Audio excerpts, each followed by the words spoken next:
అది వారసత్వ ఆస్తి గురించి మాట్లాడుకుంటున్నాం. మీరు ఏదో చెప్తున్నారు, మీ తాతగారు ఏదో పోడు ఏం సంపాదించారని. మాకు సంబంధించిన భూమి 10 ఎకరాలు. మా తాతకు మా నాన్న ఒకడే 10 ఎకరాలు చాలనుకున్నాడు మా తాత. మా నాన్నకు మేము 5గురం. మంచిగా 2 ఎకరాలు వచ్చింది, మనిషికి 2 ఎకరాలు వచ్చింది. అది ఏదైతే మొత్తానికి ఆ 2 ఎకరాలు, తలా 2 ఎకరాలు నేను ఎమ్మెల్యే అయిన తర్వాత గవర్నమెంట్ నుంచి ఐటీడీఏ నుండి ఈ ట్రైబల్కి ఇచ్చేటువంటి ఇది బోర్లు, కరెంటు ఇవన్నీ కూడా శాంక్షన్ చేసుకున్నారు అందరికీ. మొత్తానికి వాటితోటి మేము బతకాల్సిన సాలుగాసం పండించుకుంటున్నాం. అట్లా మా తమ్ముళ్ళకి పోడు భూములు లేవు.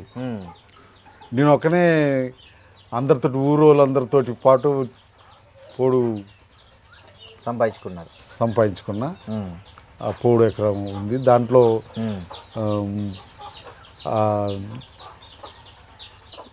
ఐటీడీ నుంచే పసిడి వనం స్కీమ్ అని మామిడి చెట్లు ఇచ్చారు. ఆ మామిడి చెట్లు పెట్టా. ఇప్పుడు పోడులో ఆ మామిడి చెట్లు పెట్టిన దగ్గర నుంచి అవి కాపుకి వచ్చిన దగ్గర నుండి మంచి టైంలో మబ్బులు వచ్చేస్తాయి. మబ్బులు వచ్చేస్తే మామిడి చెట్లు పూత రాలిపోవడం. అవును, దాన్ని పూత రాలిపోకుండా మందులు కొడతారు. మీరే మందులు కొట్టరు? మందులు కొడతాను కానీ ఆగటాలే. ఆ టైంలో మబ్బులు రాకూడదట. మబ్బు వస్తే కాబట్టి అనువైంది కాదు అది. అవును. సో ఈ కార్ ఏదైతే ఉందో మహీంద్రా XUV మీ కూతురు ఎవరైతే ప్రొఫెసర్ ఉన్నారో ఆమె తీసి ఇచ్చారు ఇది. అవును. సో దీనికి కూడా ఆ జెండా బాగానే తయారు చేయించారే, పార్టీ జెండా. అది బండి ఆమె అప్పు చేసి బండి కొనిస్తే ఇప్పుడు నేను అప్పుల పాలవుతున్నా. నాకొచ్చే పింఛన్ డబ్బులు అన్నీ కూడా డీజిల్కి రిపేర్లకి సరిపోవటాలే. ఇది అప్పు ఉందంటారు, మీకు నిజమేనా? ఎంత అప్పు ఉంది? అప్పు ఈ వ్యవసాయానికి సంబంధించినటువంటి అప్పే. పంటలు సరిగా చేతికి రాక, పంటలు సరిగా లేక అప్పులు మిగిలిపోతున్నాయి. ఎప్పుడు కూడా అవి తీరంగా మిగిలితే మేము తినేవాళ్ళం. ఇప్పుడు ఒక 5-6 సంవత్సరాల నుంచి వాతావరణం తేడా వలన ఏదైతే మొత్తానికి పంటలు సరిగా రావట్లేదు. పత్తి వేసినా, మొక్కజొన్న వేసినా బాగా నష్టపోతున్నాం. ఆ అప్పులు తీరక పోతున్నాయి. మా అబ్బాయి పేరుతోటి అప్పులు ఉన్నాయి, నా పేరుతోటి అప్పులు ఉన్నాయి. ఈ అప్పులన్నీ అట్లా పెండింగ్లో ఒక 5-6 లక్షలు అప్పులు బ్యాంకుల్లో. సార్, ఒకటి ఈ మధ్య మీరు రేవంత్ రెడ్డిని కలవడానికి పోతే ఆయన కలవలేదని, తర్వాత అదంతా మీ వీడియో వైరల్ అయిన తర్వాత ఆయన మళ్ళీ మిమ్మల్ని పిలిపించుకున్నారు, మాట్లాడారు, ఏదో రిప్రజెంటేషన్ తీసుకున్నారు. ఏం చెప్దామని వెళ్ళారు ఆ రోజు రేవంత్ రెడ్డి దగ్గరికి? ఏ సమస్య మీద వెళ్ళారు? చివరికి దాన్ని ఆ సమస్య చెప్పారా? ఇక సమస్యలు నిరంతరం మాకు ఎప్పుడు సమస్యలు ఉంటాయి. పోడు భూముల సమస్యలు ఉంటాయి, రైతులకు సంబంధించిన ఇలా ఈ వర్షం వచ్చింది, నిన్న మొన్న వర్షం వచ్చిన దానికి పెద్ద ఎత్తుగా నష్టపోయారు రైతులందరూ. పంటలు పండించి ఆరబోసుకున్నాయి, నష్టపోయారు. చాలా ఉన్నది, నష్టపోయారు. ఇటువంటి విషయాలన్నిటి మీద ఎప్పుడూ ఆ కార్యక్రమాలు ఉంటాం. మేము రాజశేఖర రెడ్డి దగ్గరికి, రాజశేఖర రెడ్డి గవర్నమెంట్లో మంజూరైనటువంటి దుమ్ముగూడెం ప్రాజెక్టు నీళ్లు, గోదావరి నీళ్లు ఇల్లెందుకు రావాలి?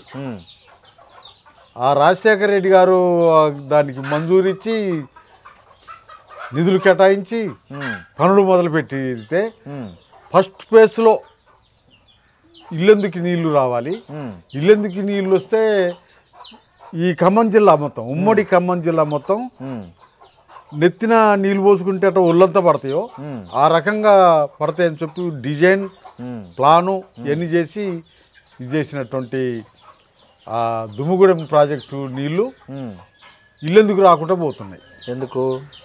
డిజైన్ల లోపమా? డిజైన్ లోపం. రీడిజైన్ పేరుతోటి కేసీఆర్ గవర్నమెంట్లో రీడిజైన్ పేరుతోటి ఇటు తీసుకురావాల్సినటువంటి పనుల్ని మళ్ళా సత్తువెల్లి మళ్ళా గోదావరి పక్కపట్టే పోతున్నటువంటిది జరుగుతుంది. అందుకనే కేసీఆర్ గారికి కలవటానికి వీలు కాలే. ఇక్కడ అన్ని పార్టీలతోటి అఖిలపక్షంగా ఏర్పడి కేసీఆర్ గారికి రిప్రజెంటేషన్ రేవంత్ రెడ్డికి ఇచ్చారు. రేవంత్ రెడ్డి వచ్చిన దగ్గర నుండి ఆయన్ని కలవటానికి, ఆయనకి రిప్రజెంట్ చేయడానికి 5-6 సార్లు పోయాం. ఎప్పుడు పోయినా కానీ ఒక 15-20 వేలు ఖర్చు అవుతుంది. లాస్ట్కి ఒకనాడు ఇక ఏం చేస్తాము అని చెప్పి నాకు ఇంత ఇదిగా ఉంటుంది అనుకోలేదు. గవర్నమెంట్ అధికారులు పాలకులు ఇట్టుంటారు అనుకోలే. నేను ఎన్టీ రామారావుని చూసిన, చంద్రబాబుని చూసిన, చెన్నారెడ్డిని చూసిన, కోట్ల విజయభాస్కర్ రెడ్డిని చూసా, రాజశేఖర రెడ్డిని చూసా. ఎవరి దగ్గరికి నేను ఎప్పుడన్నా మేము ఏదన్నా మా సొంత పనికో లేకపోతే పైరవీలకు పోం కదా, ప్రజా సమస్యల మీద పోతారు. పోయేవాళ్ళం. ఆడికి పోయి మా కార్డు చూపించేవాళ్ళం, మా కార్డు చూపిస్తే పంపించేవాళ్ళు, పోయి కలిసి మాట్లాడి వచ్చేవాళ్ళం.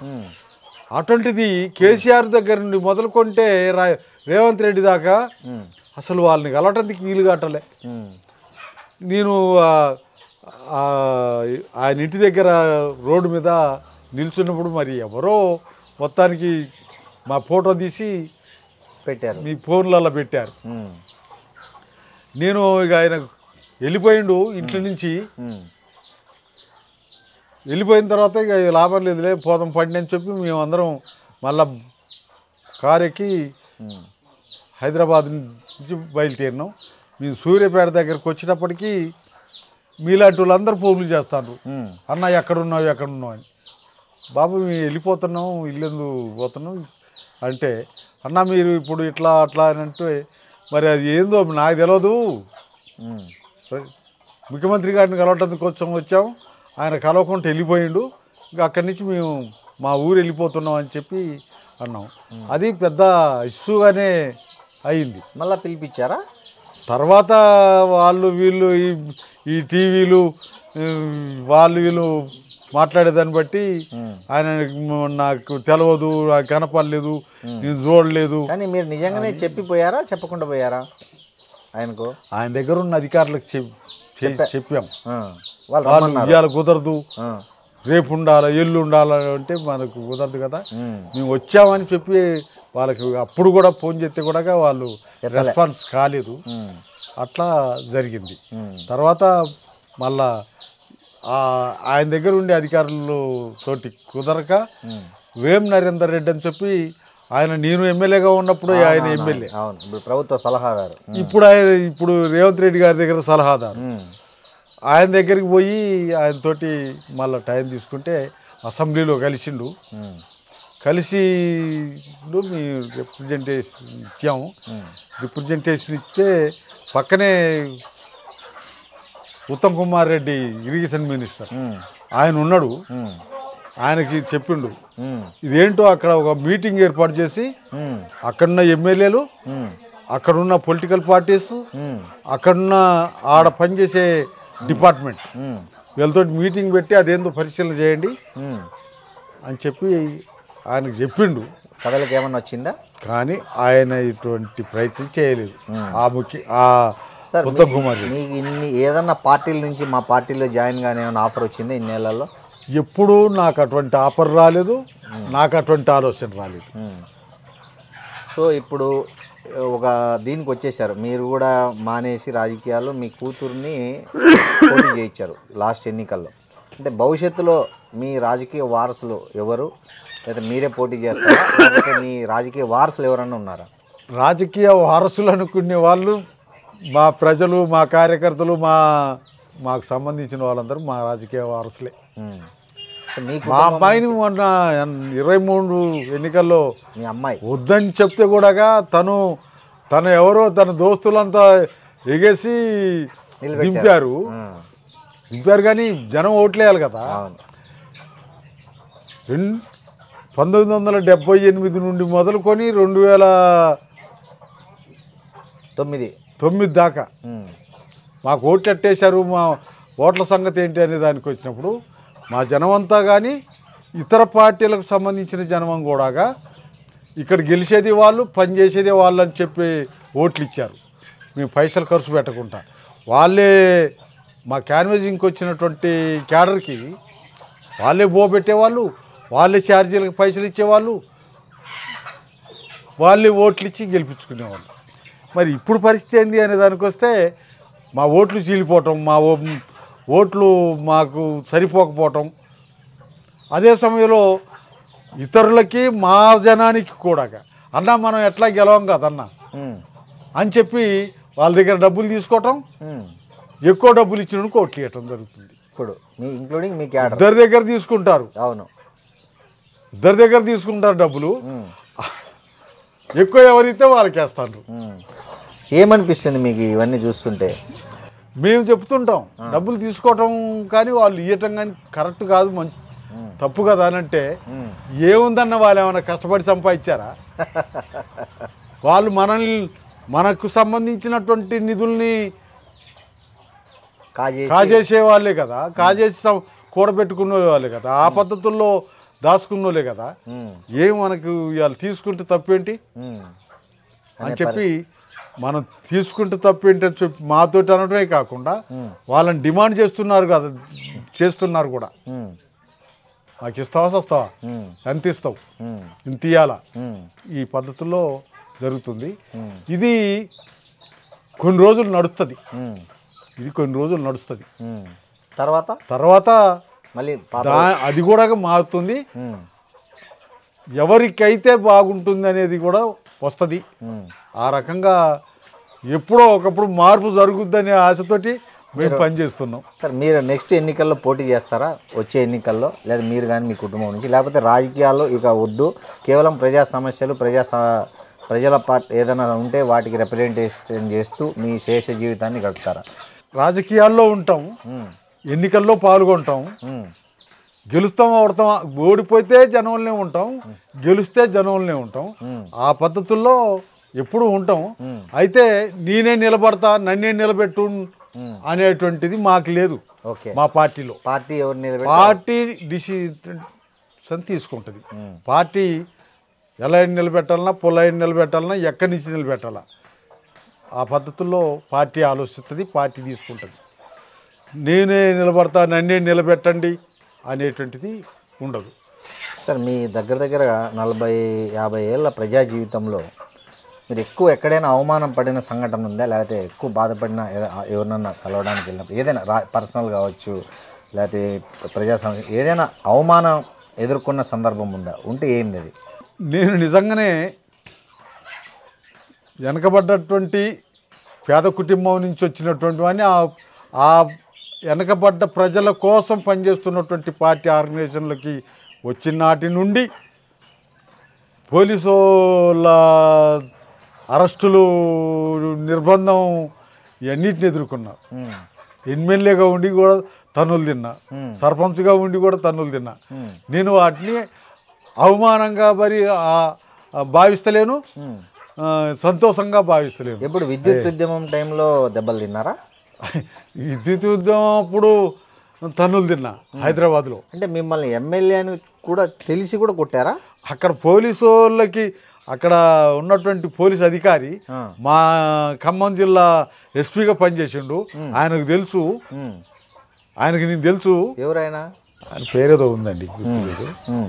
ఆయనకు తెలుసు, ఆయన దగ్గర నుండి కొట్టి ఇచ్చిండు మిమ్మల్ని. అవును. అట్లా మీరు చెప్పలేదా కొట్టేటప్పుడు నేను ఎమ్మెల్యే, నన్నెందుకు కొడతారని? అసలు ఎమ్మెల్యే అయితేంది, ఎవరైతేంది, అక్కడ ఉన్నటువంటి జనాన్ని చెదరగొట్టాలి. చెదరగొట్టాలంటే లాఠీ చార్జ్ చేయాలి. లాఠీ చార్జ్ చేయటం అంటే ఎమ్మెల్యే ఉన్న కొడతారు. కానీ ఇప్పుడు అట్లా జరగట్లేదు కదా. ఇప్పుడు జనరల్గా ఇప్పుడు రాజకీయాల్లో కార్పొరేటర్లను కూడా ఎవరు టచ్ చేయట్లేదు కదా. అంటే మేము ఇప్పుడు దాంట్లో లేవు. 2009 నుండి ఆ రంగంలో లేవు. పొలిటికల్ పార్టీలుగా పొలిటికల్ నాయకులుగా ప్రజా కార్యక్రమాల్లో ఉన్నాం. ప్రజాప్రతినిధులుగా మేము ఉన్నామా లేవా, మేము కార్యక్రమాలు చేస్తున్నామా లేవా అని అంటే ఆ స్టేజ్లో లేవు. కానీ ఈ స్టేజ్లో ఉన్నాం, ఈ స్టేజ్లో తన్నులు తింటూనే ఉన్నాం, ఈ స్టేజ్లో అరెస్ట్ అయితేనే ఉన్నాం, ఈ స్టేజ్లో జరిగేటివన్నీ జరుగుతూనే ఉన్నాయి. మీ అంతిమ లక్ష్యం ఏంటి? మీరు ఇంకా ఏదైనా ఒకటి గోల్ ఉందా ఇంకా మీకు ఏదన్నా, లేకపోతే ఏంటి మీ గోల్ ఏంటి చివరిగా? అంటే మీరు చనిపోయే లోపల మా గోల్ ఏంటి అనే విషయానికి వస్తే ఎప్పుడో ఒకప్పుడు ఈ వ్యవస్థలో మార్పు రావాలి, మారుతుంది, మార్పుకి అవకాశాలు వస్తాయి అని మేము ఇంకా నమ్ముతున్నాం. ఇవాళ ఉన్నదా లేదా అనే దానికి వస్తే ఇవాళ లేకపోవచ్చు. శ్రమ కష్టం ఎప్పుడో ఒకప్పుడు. ఇప్పుడు మనం వ్యవసాయం చేస్తున్నాం, దున్నాలా, ఆ దుక్కిని సరిగా చేయాలా, దాంట్లో ఇత్తనాలు వేయాలా, ఇత్తనం మొలవాలా, ఇత్తనం పెరగాల, పంట రావటానికి కాలం పడుతుంది కదా. ఆ పద్ధతుల్లో మా శ్రమ ఎప్పుడో ఒకప్పుడు ఫలిస్తుంది. దేశవ్యాప్తంగా ఉన్నటువంటి దోపిడీ, దేశవ్యాప్తంగా ఉన్నటువంటి పెత్తందారితనం, దేశవ్యాప్తంగా ఉన్నటువంటి ఈ నియంతృత్వ పోకళ్ళు ఏవైతున్నాయో అందులో మార్పు వస్తుంది. ప్రజలకి సమానమైనటువంటి వాతావరణం వస్తుంది, సమాజం ఏర్పడుతుంది అని మేము నమ్ముతున్నాం. మా కళ అది. ఓకే, థ్యాంక్ యూ నర్సయ్య గారు. నమస్తే. మీ విలువైన సమయాన్ని మా iDreamతో పంచుకున్నారు. మీకు చాలా వందనాలు. మీలాంటి వ్యక్తిని ఇంటర్వ్యూ చేయడం అనేది నాకు best achievement in my 25 years journalism. Thank you. నమస్తే.